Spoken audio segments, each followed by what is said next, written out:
Em nome do Pai, do Filho e do Espírito Santo. Amém. Inspirai, Senhor, as nossas ações e ajudai-nos a realizá-las, para que em vós comece, em vós termine tudo o que fizermos por Cristo nosso Senhor. Amém. Em nome do Pai, do Filho e do Espírito Santo. Amém. Entrevista do Papa Leão XIV.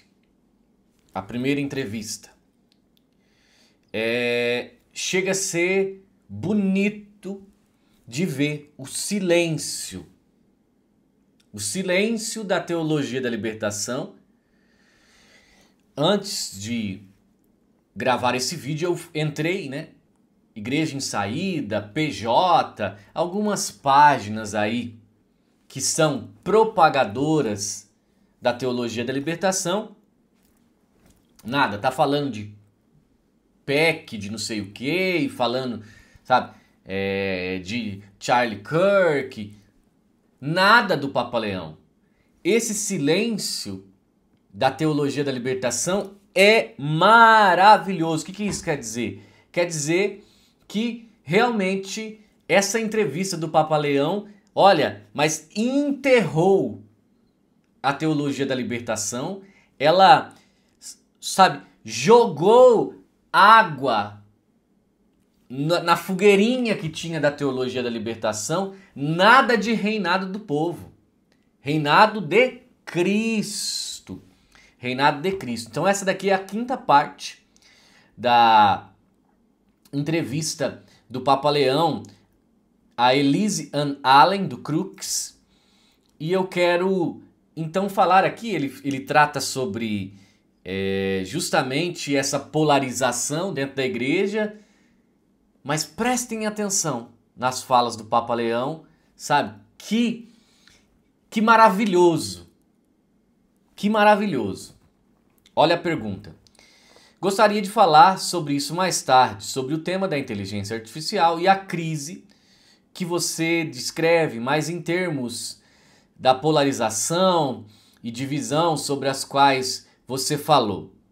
Não é segredo que isso teve um impacto significativo no papado do Papa Francisco, nas críticas que ele enfrentou e como ele era visto.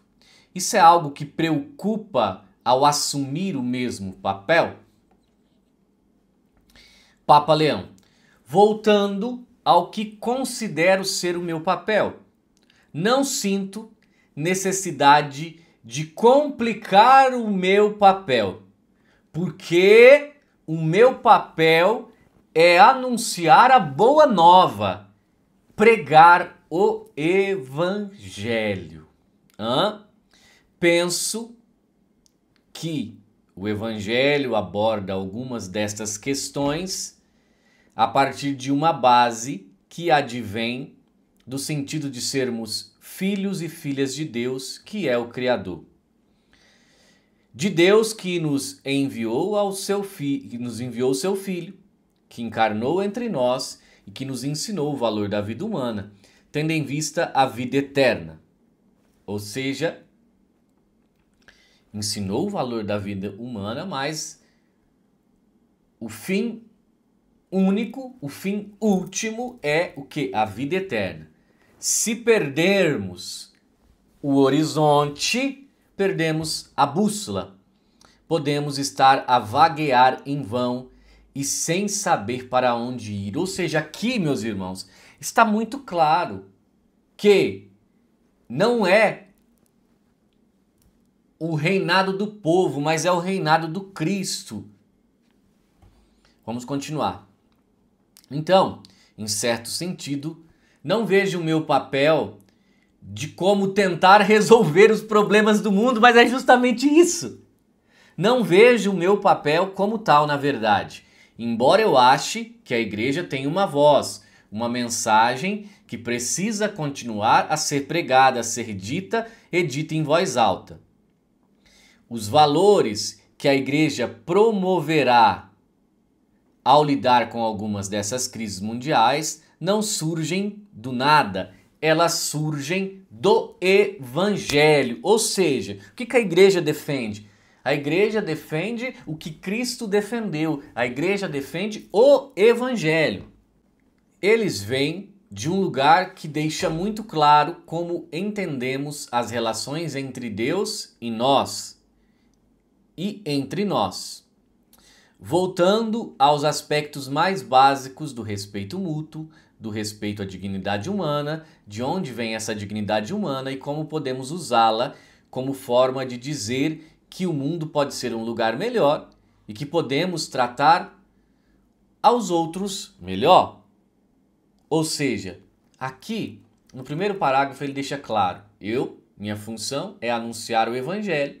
No começo do segundo parágrafo, não vejo o meu papel principal como resolver os problemas do mundo. Ou seja, o Papa tem clara a ideia e a visão que a principal função dele, como pontífice, é dar Cristo e não dar algo que resolve o problema social do mundo como se fosse um político governante. Continuando aqui, houve períodos em que essa voz se perdeu, foi ignorada ou menos valorizada. No entanto, é muito interessante ver isso em países como a França, que por um tempo foi considerada um dos países mais secularizados que existiam. Ontem, encontrei-me com um grupo de jovens franceses, homens e mulheres. No ano passado, havia milhares que, livremente, agora jovens adultos, buscaram o batismo. Eles querem vir à igreja porque perceberam que suas vidas estão vazias, ou que lhes falta algo, ou que não tem sentido, e estão redescobrindo algo que a igreja tem a oferecer. Nesse sentido, acredito que minha missão de ser, e é muito clara, dizer por onde começamos, para onde vamos. Então, como essa mensagem também pode ter sentido quando olhamos para a geopolítica e os tipos de situações das quais estamos falando. Nesse parágrafo, o que o Papa está dizendo? Que os jovens franceses no mundo não preencheram o seu coração e por isso estão voltando para Cristo. Ou seja, Cristo no centro. Infelizmente, até o Evangelho se tornou ideológico hoje. Isso faz parte da questão da polarização.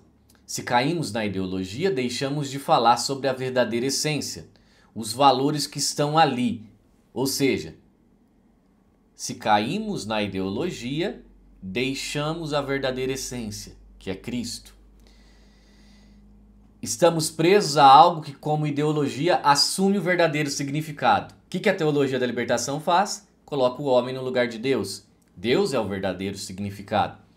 A ideologia quer usar o Evangelho em vez de dizer que o Evangelho é aquilo em que devemos nos concentrar. Usa o Evangelho como um trampolim para a política, mas a nossa concentração, segundo o Papa, deve estar no Evangelho.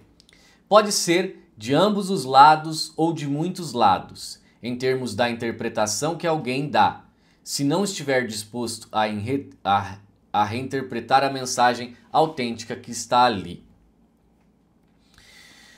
Outra pergunta para o Papa.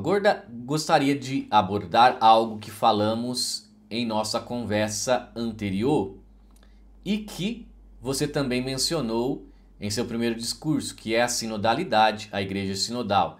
Acho que o conceito de sinodalidade ainda é algo que muitas pessoas têm dificuldade de entender. Como você o definiria? É importante esse daqui? Vamos ver.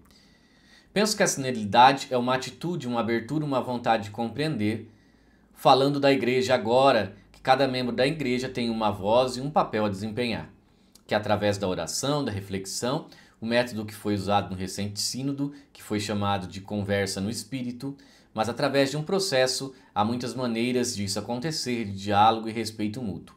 Reunir as pessoas e compreender esse relacionamento. Essa interação, essa criação de oportunidades de encontro é uma dimensão importante de como vivemos a nossa vida como igreja.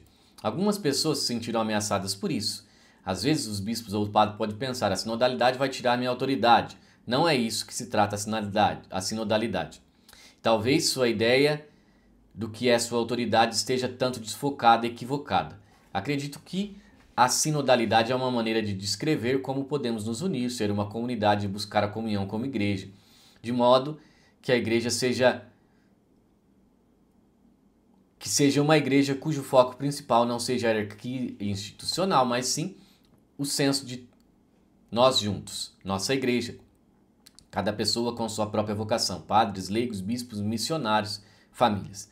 Cada um com uma vocação específica que lhe foi dada tem um papel a desempenhar, algo e a continuar. Juntos buscamos o caminho para crescer e caminhar juntos como igreja. Então aqui vendo eu vejo uma grande diferença. Por quê? Porque assim, antes a sinodalidade era, vamos colocar tudo aí, né? Tudo junto e misturado. O Papa Leão fala, não, a sinodalidade ela não vai tirar a autoridade. Por quê? Porque o que está escrito aqui? Ó? Cada pessoa tem sua própria vocação. Padres, leigos, bispos, missionários, famílias. Ou seja, cada um tem uma função específica. Ninguém quer tomar o espaço do outro. Existe essa função específica. É uma atitude que, na minha opinião, pode ensinar muito ao mundo de hoje. Há pouco falávamos sobre a polarização. Acho que isso é uma espécie de antídoto. Acho que é uma forma de abordar alguns dos maiores desafios que enfrentamos no mundo hoje. Se ouvirmos o Evangelho, se refletirmos sobre ele juntos e se nos esforçarmos para caminhar juntos, ouvindo uns aos outros, tentando descobrir o que Deus está nos dizendo hoje, teremos muito a ganhar com isso. E vejo que realmente, né, o Papa ele tenta conduzir de uma forma que haja um diálogo entre essa polarização. Espero muito que o processo que começou muito antes do último sínodo, pelo menos na América Latina, falei sobre minha experiência lá, parte da igreja latino-americana realmente contribuiu para a igreja universal. Acho que há grande esperança se pudermos continuar a construir sobre a experiência dos últimos 2 anos e encontrar maneiras de sermos igreja juntos. Não tentar transformar a igreja em algum tipo de governo democrático. Ou seja, a igreja continua sendo o que ela sempre foi. Não é uma democracia. O que, se olharmos para muitos países ao redor do mundo hoje, a democracia não é necessariamente uma solução perfeita para tudo. Mas respeitar, entender a vida da igreja como ela é e dizer, temos que fazer isso junto. Acho que isso oferece uma grande oportunidade para a igreja e oferece uma grande oportunidade para se envolver com o resto do mundo.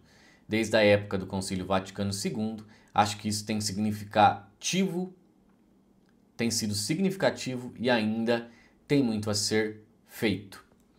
Imagino, uma outra pergunta agora, né? Que queira dizer que isso pode ser um antídoto para muitas das coisas sobre quais falamos até agora, polarização, etc. Isso vem da experiência pessoal em termos de maneira como você fez as coisas em Chiclayo e Trujillo? Suponho que em parte. Acredito que tanto o estilo pessoal, a minha própria personalidade, os dons que recebi, a maneira como abordo, até mesmo o senso de liderança, um líder que caminha sozinho não lidera ninguém. Mas, se um líder é capaz de unir as pessoas consigo mesmo e seguir em frente, acho que isso é muito mais eficaz. Nesse sentido, a sinodalidade oferece uma espécie de instrumento, uma plataforma, uma ferramenta que pode ser muito útil dentro da igreja e também no mundo.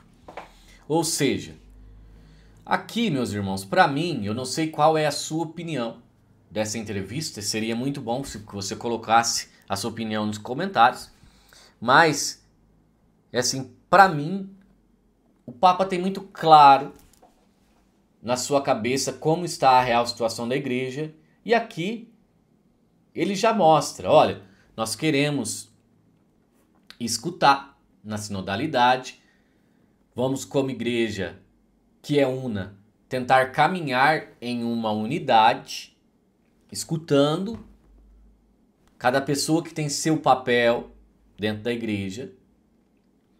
No entanto, o dever da igreja não é mudar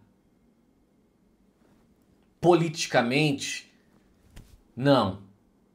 Não é resolver os problemas sociais, mas pregar o evangelho, porque o nosso objetivo final, é claro, é a vida eterna. Então, para mim está muito claro isso aqui na entrevista do Papa Leão, e louvado seja Deus. Quem chora é a teologia da libertação, porque eles estão num silêncio. Você não escuta eles falarem do Papa, né? Por que será? Hoje, então, é o último dia da nossa promoção, em que nós temos muitos livros ainda com muitos preços bons. A Catena Áurea, para você fazer a leitura dos 4 evangelhos e ter a interpretação com mais de 70 autores, compilados por São Tomás de Aquino, 51% de desconto. É muito grande esse desconto. A Bíblia do Padre Matos também está com 50%.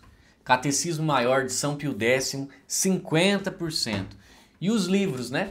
De Santa Hildegarda, 42%, 40%, sabe? É muito livro com mais de 50% de desconto. Então vamos aproveitar, dar uma passadinha na Livraria Católicos de Verdade. Assim, você também ajuda o nosso apostolado. Salve Maria e que viva Cristo Rei!